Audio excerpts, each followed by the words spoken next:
Coming up on 2020 on ID, a family neighborhood and a second grader walking home from school disappears. The hunt continues for a little girl missing for almost 2 days. She is definitely endangered, and we do suspect foul play. As a mother pleads for her child, I love you, and I just want you to come home.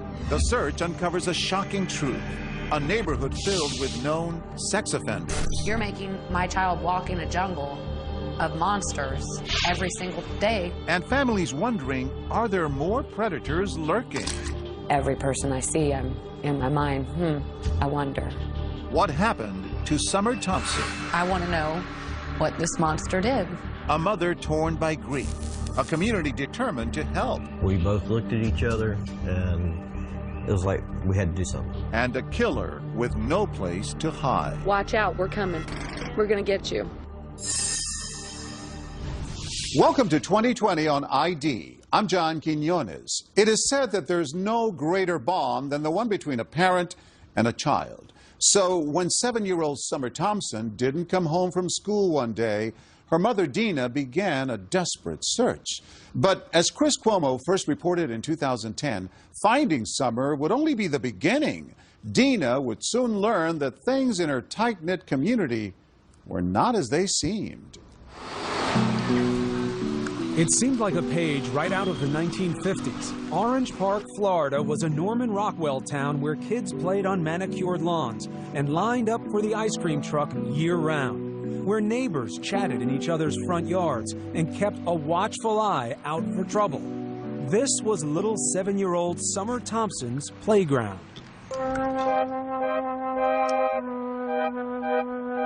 They nicknamed her Grace. Because she was so klutzy. I mean, she could not walk and chew bubble gum at the same time. But she loved to dance. She wanted to be a ballerina. But there was nothing awkward about Summer when it came to showing her affection. I mean, she just wanted to hug everybody. She just always wanted everybody to be happy with her. Not surprising, then, that Summer took it to heart whenever she got teased. What does a pretty girl like that get teased about? She had problems, like, actually with her speech, like, yiddle instead of little. And she was in some special classes to try to help her with that kind of thing, and that they made fun of that fact. Our story starts here, October 2009, when that teasing came to a head. Summer was walking home from school with her older sister, her twin brother, and some friends. A schoolmate made fun of her, and the two exchanged words. Upset, Summer ran off past the other children, disappearing into the crowd ahead. But when her twin brother and older sister arrived home just 15 minutes later, Summer wasn't there. Dina, a medical receptionist, had a friend waiting at the house to watch the kids that afternoon. I texted my friend, and I said, just wanted to check and make sure that everybody made it home okay. He texted me back that Summer didn't come home from school. That was at 4:03 that afternoon, more than an hour after school let out. I mean, panic-stricken from the moment I got that text back. I couldn't get that through my brain. Like, what do you mean she didn't come home? She's never done that before. And what calls do you make? Every single person that I could possibly think of in our neighborhood who I had a phone number for, whether it be her older brother's friends, whether it be her older sister's friends, anybody and everybody who lives in my neighborhood. Armed with flashlights, neighbors searched through yards, parked cars, and sheds for any... Within hours, hundreds of residents from Orange Park, Florida were out in the streets searching. By evening, Dina Thompson was living every parent's worst fear. The unthinkable. Summer had vanished in plain sight. I love you, and I just want you to come home. I just want you to come home. The mystery on everyone's mind. How could this have happened without anyone seeing a thing? Nothing. It's a bright and sunshiny day. It's 15-mile-an-hour school zone. Just about everyone on her street knew Summer, the little girl who considered everyone a friend. This man lived more than a half-mile away, but says Summer and her siblings often chatted with him on their way home from school. They loved to play with his dogs. Very trusting. I hate to say it, but, she was the type of person, she didn't know no stranger. And the school crossing guard says it was hard to miss the little girl who always gave him a hug. But on that day, he says he didn't see her. She is definitely endangered, and we do suspect foul play. By nightfall, Dina Thompson was numb with fear. Summer was out there in the cold and dark. She only had her little, jogging suit jacket on, and that's all I can remember thinking is that she's somewhere cold and hungry and scared. I mean, all I could do was stay outside because if she was going to be cold, I was going to be cold. Through the night, neighbors kept hope alive, singing Summer's favorite song. You are my sunshine, my only sunshine. You make me happy. The 7-year-old is now the center of a nationwide Amber Alert, even though there is no confirmation she was abducted. Day 2, Dina took her appeal nationwide. She's one of the most loving little girls in the whole wide world. She doesn't know a stranger, and if somebody has her, please just bring her home. She's got a twin, and he misses her, and we all miss her, and we just want her to come home okay. That's all I wanted. I didn't care at that point if this thing got in trouble or not, as long as she got brought back to me safe, alive.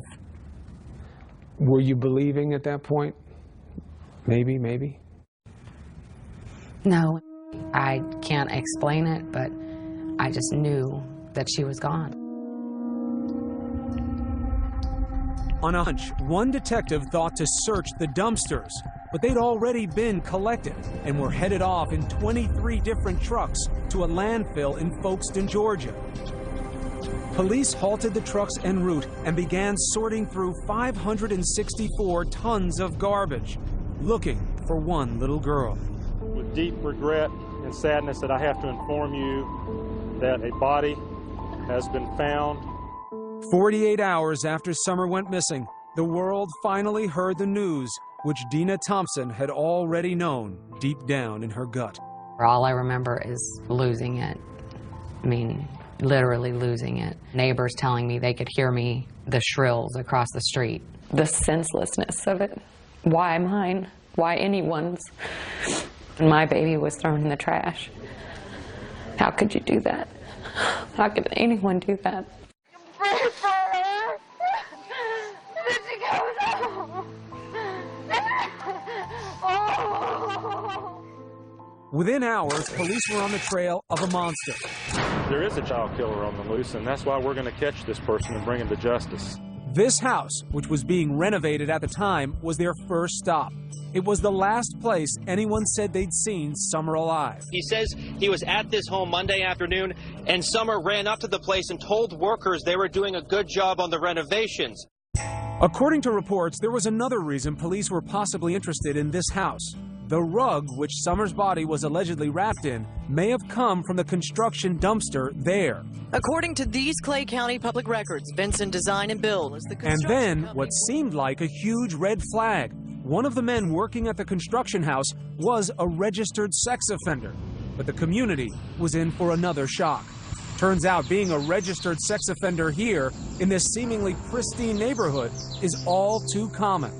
162 registered predators and sex offenders were located within a 5-mile radius of Summer's home. When we come back, a neighborhood on edge. It's scary to think how many people are actually doing that in our community right now. Every person I see, I'm in my mind, I wonder. And no one is above suspicion. People want to speculate and think bad things about me. When we return.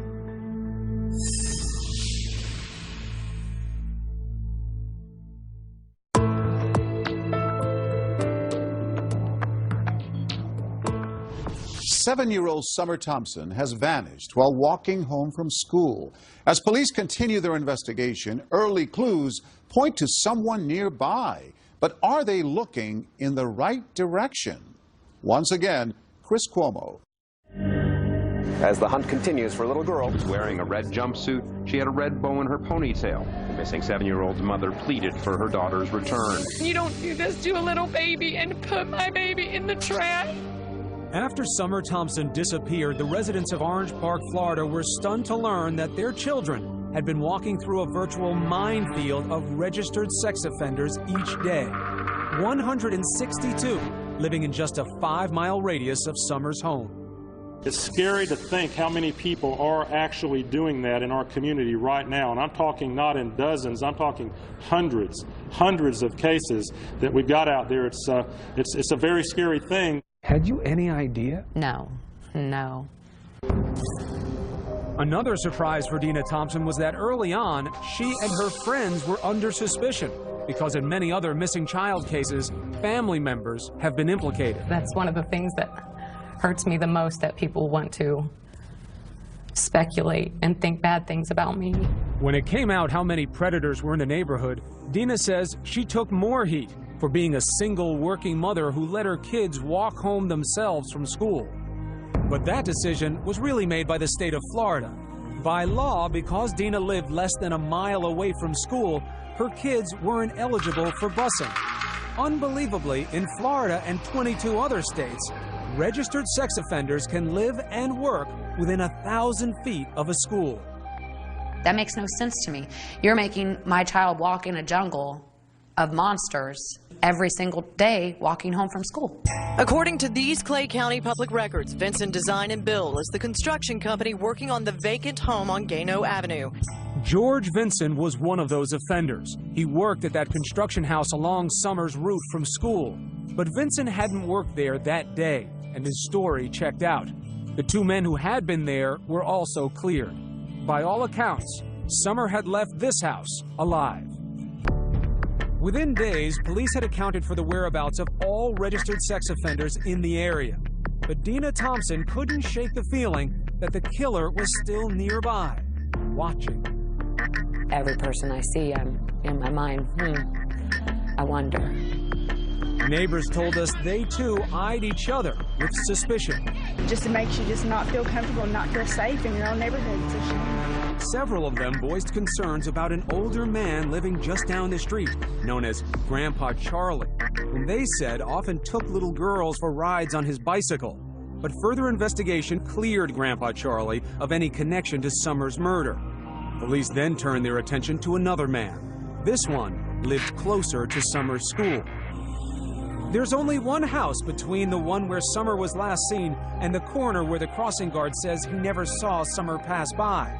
That home is owned by Richard Corpus. Come on, let's go.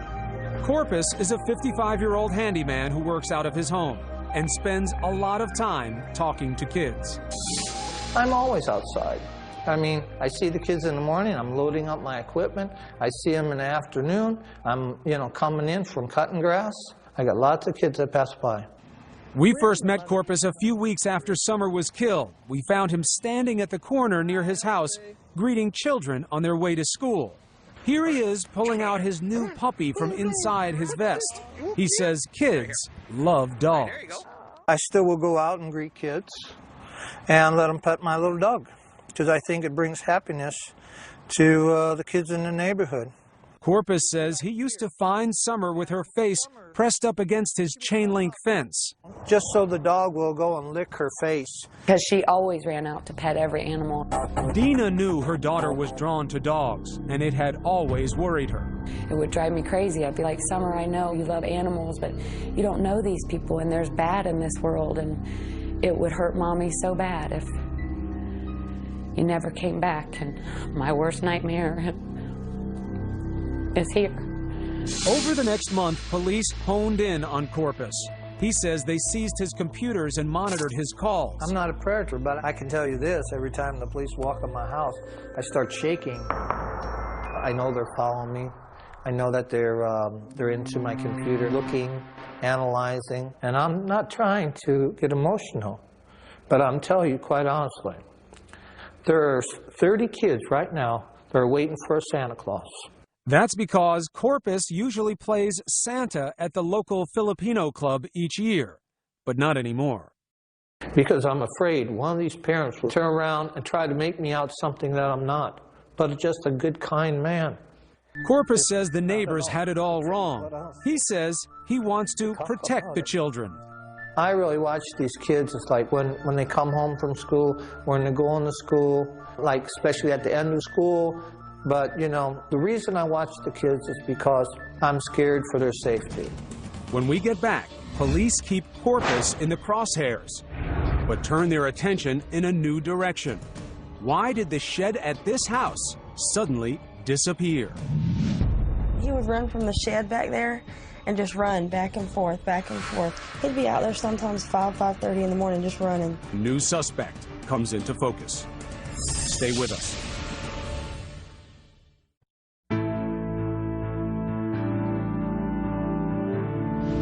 Since Summer Thompson's murder, police have focused on one possible suspect, but they're about to find another. Meanwhile, Dina reflects on her last moments with Summer. Once again, Chris Cuomo. This is Good Morning Jacksonville. Good morning out there, October 19th. This is Good Morning Jacksonville. Thanks for joining us. Nearly every detail of the morning her daughter disappeared is still vivid in Dina Thompson's mind. And what she remembers most is how Summer didn't want to go to school that day. She had Monday-itis a lot, you know. Monday-itis. Yeah. She didn't, necessarily want to go to school on Monday. Dina spent more time than usual getting Summer ready that morning. And she asked me to put her hair up, and I put her hair up in a red, red rubber band. But there's one detail Dina can't remember, and it haunts her to this day. I like to say that I told her I loved her. I'm pretty sure I did, and that I hugged her, but for some reason, I can't remember that part of it. But every one of those little acts that you did that morning is an I love you, isn't it? But not knowing if you actually said it. Cut a couple lawns and... But for police, it was what Richard Corpus was doing that day that concerned them over the next several months. Some found Corpus's alibi suspicious. He claimed he'd mowed the Lions Club lawn that morning, but that wasn't his usual day.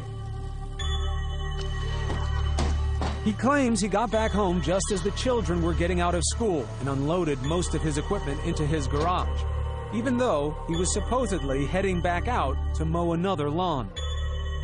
Corpus says he never saw Summer that day, but he does remember seeing Summer's twin brother and sister pass by. He says he was too busy to chat. And the little boy, I do believe was the twin, asked me, oh, can I have a ride on your trailer? No. Stay with the group, okay? I have to go. Corpus explains being in such a hurry by saying he went into his house to do paperwork for about an hour, then headed to the country to mow his friend's grass.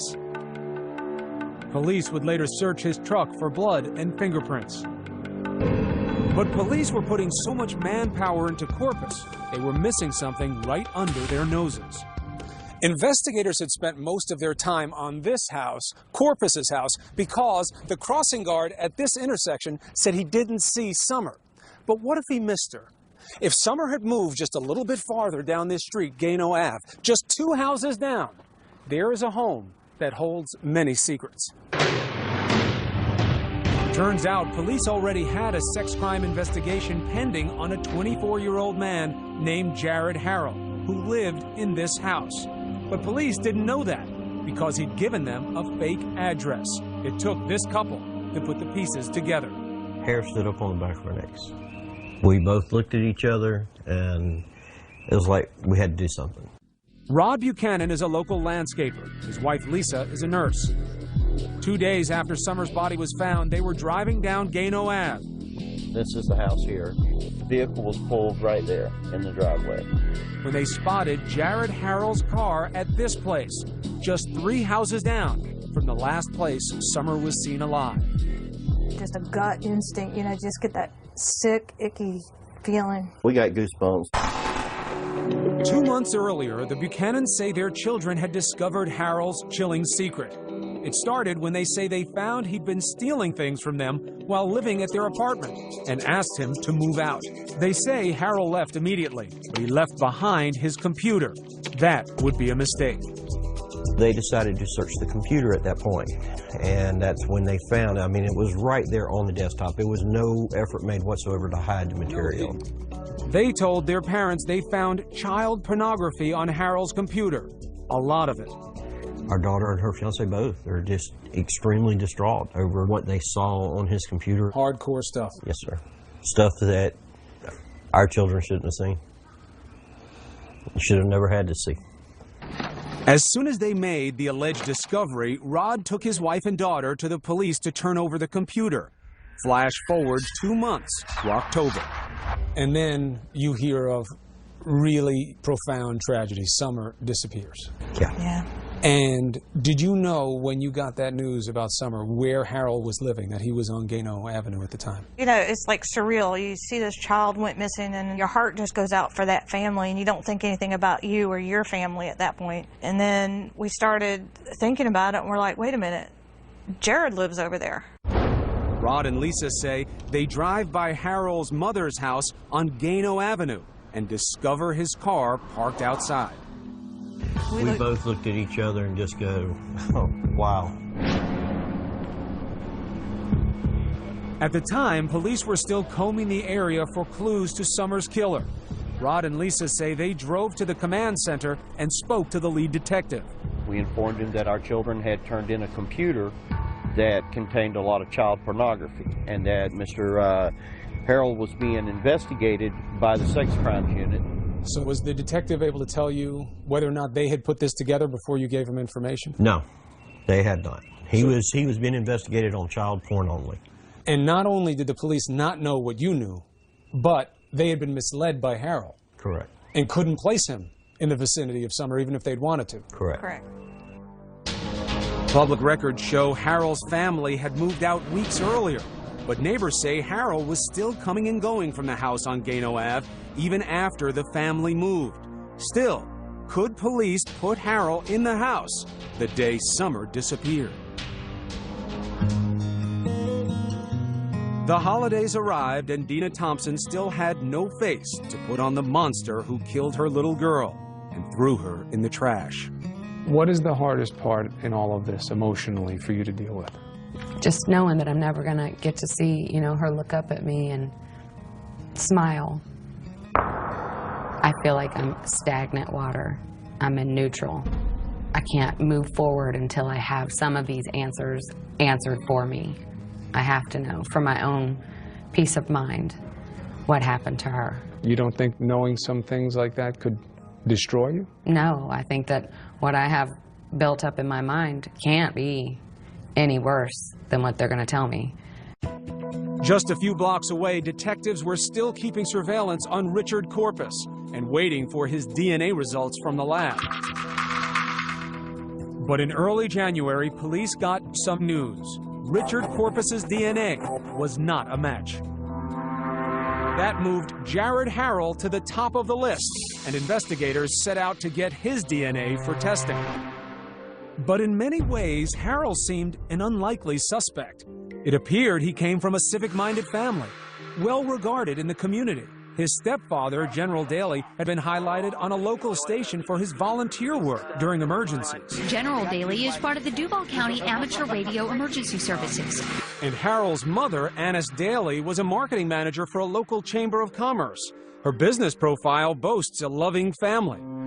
But nobody knew the unimaginable truth about Harold's family life and why 21 years ago, a Mississippi judge had ruled his mother unfit and her children had been taken away. The incident made national tabloid headlines in 1989 because Harold's mother, then known as Annis Mizell, had fallen in love with her boss, Joe Newman, a self-styled inventor who claimed God had told him to marry Annis's 8-year-old daughter. He said, "You will accept the love of this young child, or I'll take your son to be with me." Newman talks about this in a 4-hour video he's produced about his life, a video that features his son and his wife of 15 years, whom he was still married to when he performed his own marriages to Harold's 8-year-old sister and Harold's mother, Annis, as well. I'm one hell of a man, and that's what girls have told me who've been with me. Newman claimed God would tell him when to consummate his marriage with Harold's sister. Jared was only 3 years old. A judge put Harold and his sister in the hands of social service workers. 6 years later, Annis would get them back, but relatives say things were never stable very long. Records show Annis had at least 56 different addresses in almost as many cities while Harold was growing up. She'd been married 4 times, filed for bankruptcy 3 times, was evicted from at least 1 home, and was found guilty of grand theft after allegedly stealing thousands of dollars from her employer. Well, we didn't discuss what was going on with him and his mom and dad.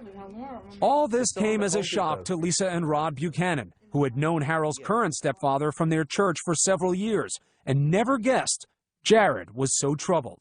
You would look at this guy and you'd say, big, gentle giant. Wouldn't hurt a flea. So how would this gentle giant, who was unknown to Summer Thompson's family, lure her into this house? Well, it turns out there was someone living here that Summer liked a lot. It wasn't Jared Harrell. It was a dog. This dog, which according to a classmate, Summer sometimes stopped to play with on their walk home from school. Shortly after Summer's death, people noticed the dog was gone, and so was this shed, which neighbors say had been in the side yard of the house on Gano Ave the day Summer disappeared. And Harold had moved out too, shortly after Summer was murdered. He went to live with his mother some 30 miles away, and the shed went with him. According to his new neighbors, Harold was acting strangely from the start. He would run from the shed back there and just run back and forth, back and forth. He'd be out there sometimes 5:30 in the morning just running. They say he'd run for hours as if trying to shake off something that was tormenting him.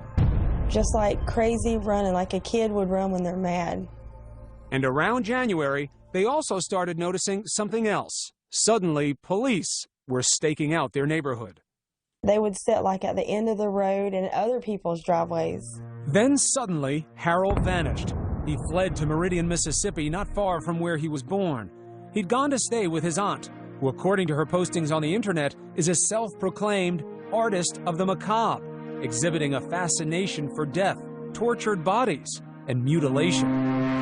Police track Harold down, and in February they arrest him on 29 counts of child pornography based on computer evidence brought to them by the Buchanans months earlier. Harold pleads not guilty. They also name him as a person of interest in the Summer Thompson case. Mr. Harold, you are charged with 29 counts of possession of photographs of sexual performance by a child. Police then searched Harold's mother's house and the one on Gano Avenue in hopes of finding evidence to link him to Summer's murder. When we get back, the questions begin to mount. Why hadn't police gotten Harold off the street before that fateful day when Summer passed by? And Harold's mother makes a surprising jailhouse call. And the thing is that I'm your alibi, so I have to be real careful. Stay with us.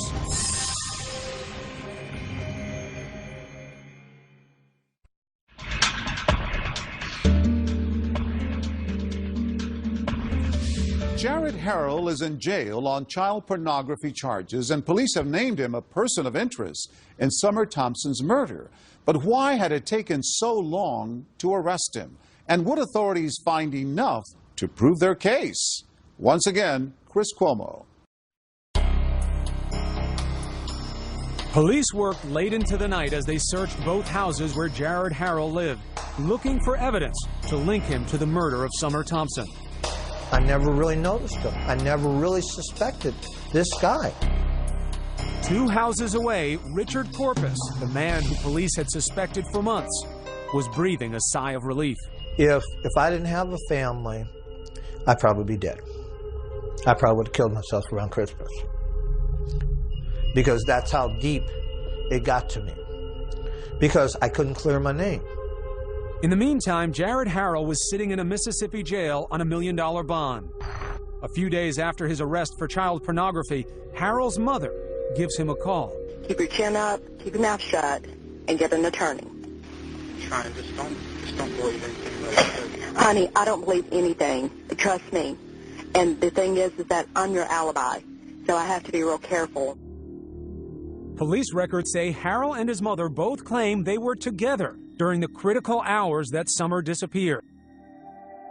So who was this 24-year-old who still lived with his mother and depended on her financially? Relatives say Harrell had always been overweight and slow in school. He'd often been picked on, even by his 2 younger stepbrothers. His MySpace profile, taken down just before the arrest, paints a picture in contrasts. There was the 250-pound kid who could laugh at fat jokes on YouTube videos. Is this face really strong enough? And then glimpses of someone who can't take it anymore, seemingly wanting revenge. Tops on his playlist a song called Waking the Demon, in which the victim of bullying is transformed by blind rage, viciously attacking and killing his tormentor.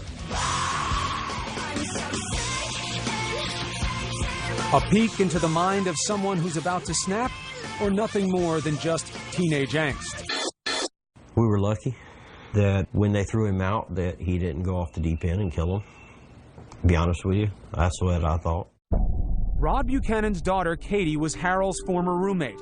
He says when Katie turned in Harold's computer 2 months before Summer went missing, she told police she feared Harold might have done more than just look at those pictures. He might have known some of the children. After all, Harold had plenty of access to kids. He babysat the children of family members, and they lived in a neighborhood filled with young children. But it would take 6 weeks before police would get a search warrant to look at Harold's computer. And several more months would pass before they searched Harold's home, even though they'd been tipped off by the Buchanans that Harold lived nearby. Turned out Katie's fears were real. Right, remain silent. Anything you say, County, will be used against you. Police say they found Harold's camera containing a video with horrifying images of Harold molesting a 3-year-old child. The victim was a relative. Harold was charged with 26 more counts, including molestation. Again, he pleaded not guilty. The mother of the child he'd molested recognized where the alleged crime took place, in Harold's bedroom on Gano Ave. And the question on everybody's mind was, what took police so long to get Harold off the street? What if they had acted sooner, when the computer had first been brought to their attention back in August? Would Summer still be alive? Of course he could have been off the streets. He could have been. Tammy Lears is a computer forensics expert who's worked on several high-profile cases involving child porn. She says the concern that Harold might have known at least one of his victims should have been an immediate red flag. That is probable cause in all of the cases I've seen. That was enough to look. That was enough to go in and get a search warrant so that they could do a forensic preview. Lears says what makes this case different is that police had a tip that Harold might have been molesting someone he knew. They should have acted immediately to see whether there was a child in danger. Because as it turns out, that was true. 2020 repeatedly asked the sheriff's office for an interview about their investigation. They declined. But police issued a statement saying they followed protocol. They say Harold claimed he was being set up. And after an ambiguous response on a polygraph from one of the roommates, police say they first had to rule out Katie and her fiancé as suspects. Our children were basically treated as primary suspects. And their internet records were searched, their financial records were searched. They actually had to go through lie detector tests. Our baby cried because they searched her underwear drawer. For 2 months, they investigated them. You don't wonder, under the category of what if, that time had been spent looking at Harold instead of your daughter and her fiance? I think they were looking at him at the same time. He just wasn't cooperating. But the Buchanans actually defend police. Who's to say that even if they went out and arrested him when we turned it in, with being his first offense, that he would have been out the next day or two anyways. And you know, there's a lot of what ifs. What if our kids had not looked at that computer? What if our kids had turned the other way when they found what they found on that computer? A lot of questions wound up coming up about the investigation and why it took so long. What's your take on that? I would say to all the people that have questioned that, to look at it from just a very simple point of view. If I came up to your house or your office, picked up your computer and walked it into a police department and told them that it contained something illegal and that it belonged to you, would you expect the authorities to rush out and arrest you and ruin your name, your life, your reputation, all on my say-so? So you're forgiving of the timeline. You say these things take time. Yes, absolutely. Buchanan says it wasn't what police did that bothered him. It's how the public reacted, harassing his family after news broke, even making death threats. I really expected the public to be behind them 100%. I expected the public to be out there saying, wow, way to go, guys. They've been accused of turning on a family friend for a reward. Ironically, they can't even get the reward because they turned Harrell in to police instead of to the Crime Stoppers hotline. Buchanan says they could have used that money to pay for his children's therapy because of all of this. She still has nightmares. And the stuff that she saw was so horrific that she can't get it out of her head? It's just burning images. Even the detective told us it's stuff that no one should ever have to see in their lifetime. When we get back, police finally say how Summer was killed, and the family is overcome. Stay with us.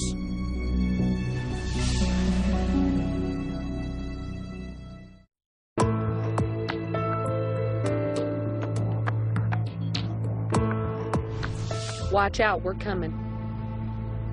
We're gonna get you. This was Dina Thompson just days after Summer disappeared. And this was 5 months later, after news broke that Jared Harrell had been charged with the murder of her little girl. Jared Harrell, we got you, and you ain't getting away. Police said they had a DNA match along with other forensic evidence. He contacted Summer as she was walking home from school. We have evidence that will show that Harrell assaulted Summer and killed her and dumped her body in a dumpster, which ultimately ended up in a landfill in Folkestone, Georgia. They were certain they had their man, but Harrell pleaded not guilty. I mean, I want to talk to him. Months earlier, before she ever knew whom would be charged, Dina told us she wanted to meet the killer face to face. What would you say? Why? Give me your best excuse, your best reason as to why you had to do this. I just want to hear how pathetic he is. Did somebody tick you off that day? Did, you couldn't get a woman your age? But after the arrest, we wondered whether the passage of time or learning about Harrell had changed her perspective. Does it help you understand where he got it from, how he got to this point? No, I don't feel sorry for him. You make choices in life, and all of us go through trials and tribulations. I've been through similar circumstances in my life. You make choices. Stop the cycle, end the abuse. Don't do this. After Harrell was charged, Dina finally did get a few answers, but they were difficult to hear.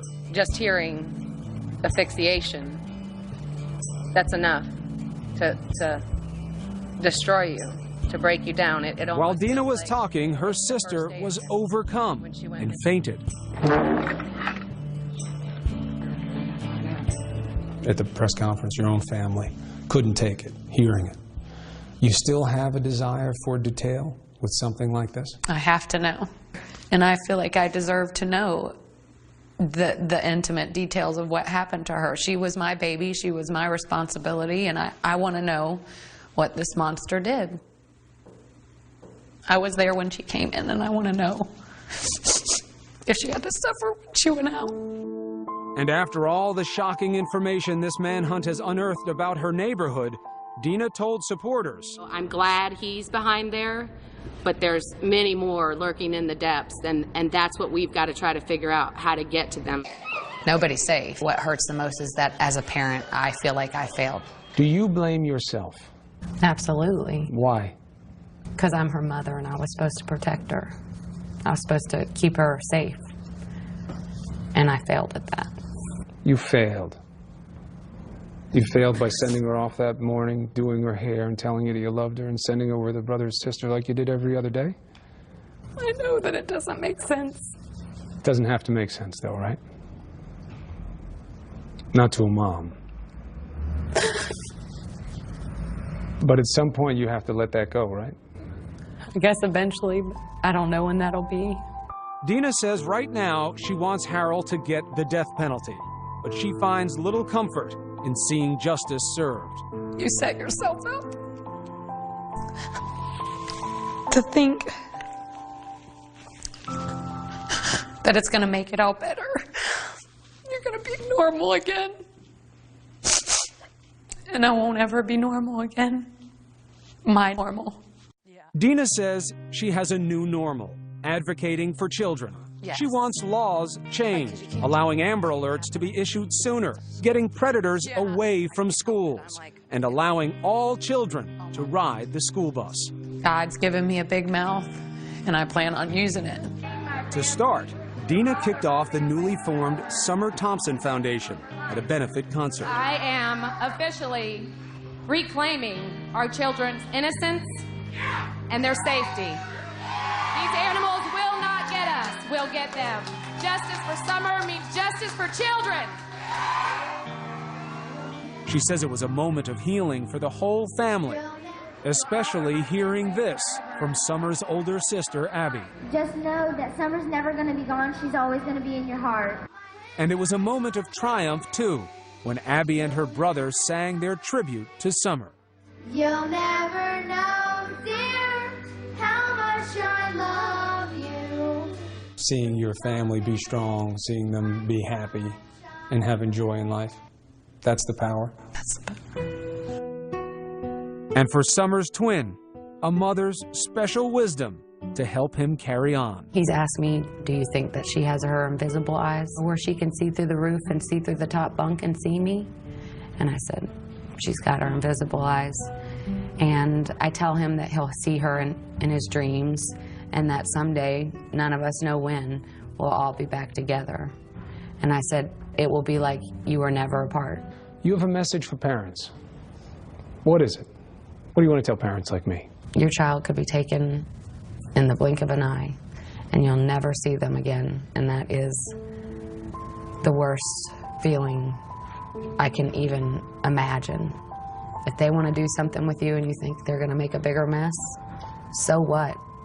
Play games with them, read stories to them, tell them you love them, tell them often. Love your kids. They're a gift from above, and you don't know how long you have with them. Love them with every ounce of your being. Please don't take my sunshine away.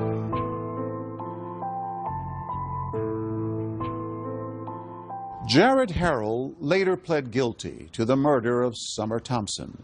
He was sentenced to life in prison.